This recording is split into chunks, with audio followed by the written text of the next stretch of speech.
Combiner Wars brought me back into collecting. Titan's Return hit me hard in the nostalgic feels for latter-day G1 gimmicks. By the time Power of the Primes hit, I was feeling a little bit of the burnout again. But that doesn't mean the line didn't have some cool releases. Sadly, I missed a few things in this line, like the Optimal Optimus fan vote figure and the Darkwing Dreadwind Deluxes. But what I did get was pretty cool in my opinion. So, let's count them down. The Pretender gimmick in general is, well, it's stupid. But we shouldn't hold that against the characters that have been saddled with it. Metalhawk has always been a favorite of mine, so when the chance came to actually own a version of him that didn't require a bank loan, you didn't really need to twist my arm much.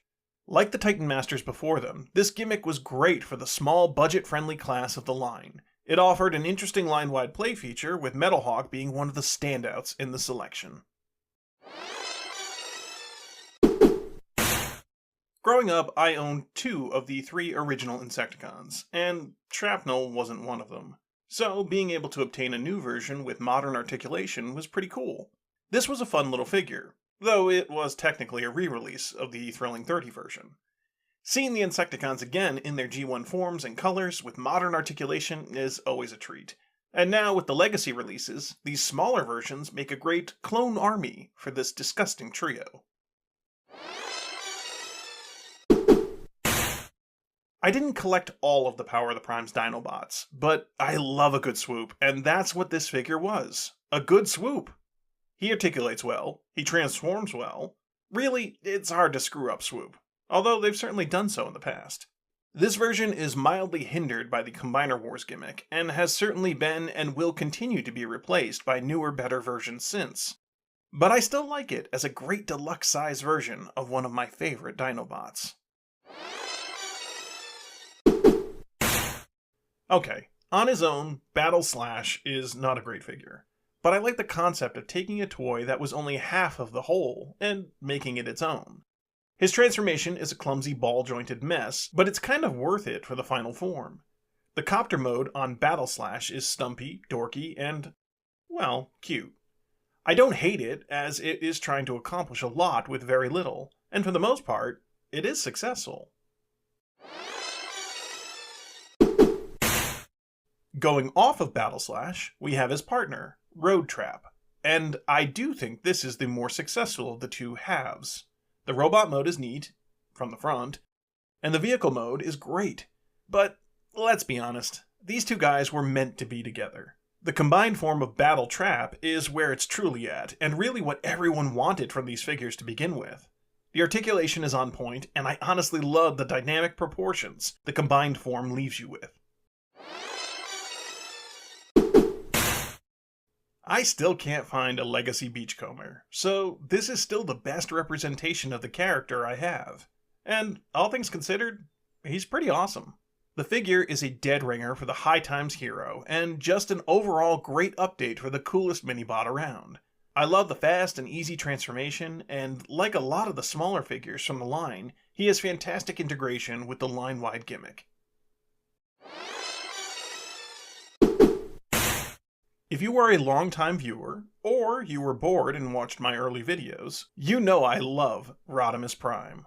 The Evolution Rodimus was, at the time, not a great representation, but it was the best we had ever gotten, excluding Masterpiece. Honestly, the idea of a Power Master Rodimus is not a bad one. It's just the execution of the design left every stage feeling like a compromise, so no one form sticks out as the clear winner. I was very excited for this toy when it first came out, though, as it was seemingly the best Rodimus Prime we were ever going to get. As the years have gone by, I have started to appreciate the figure more. It's not the best representation of the character, but it is a fun toy to mess around with, and offers a lot of play value. Sinner Twin not only sports one of the coolest names in Transformers, he's got a fantastic design to back it up. Who wouldn't love a golden two-headed dragon? This figure is just fantastic. He's got beautiful bright colors, a wonderfully generic head sculpt that honestly keeps you off your guard for when he transforms into that incredible alt mode. Not the most dynamic and posing, but I've never gotten over how fun this guy is in his beast mode. Cutthroat honestly only beats Sinner Twin because he has an impressive wingspan. But I honestly love both of these guys. The colors, the sculpting, the alt mode, it's all there. And leaves me smiling and laughing at the sheer ridiculousness of it all every time I look at him. Just another wonderful example of the good times that spawned from Combiner Wars.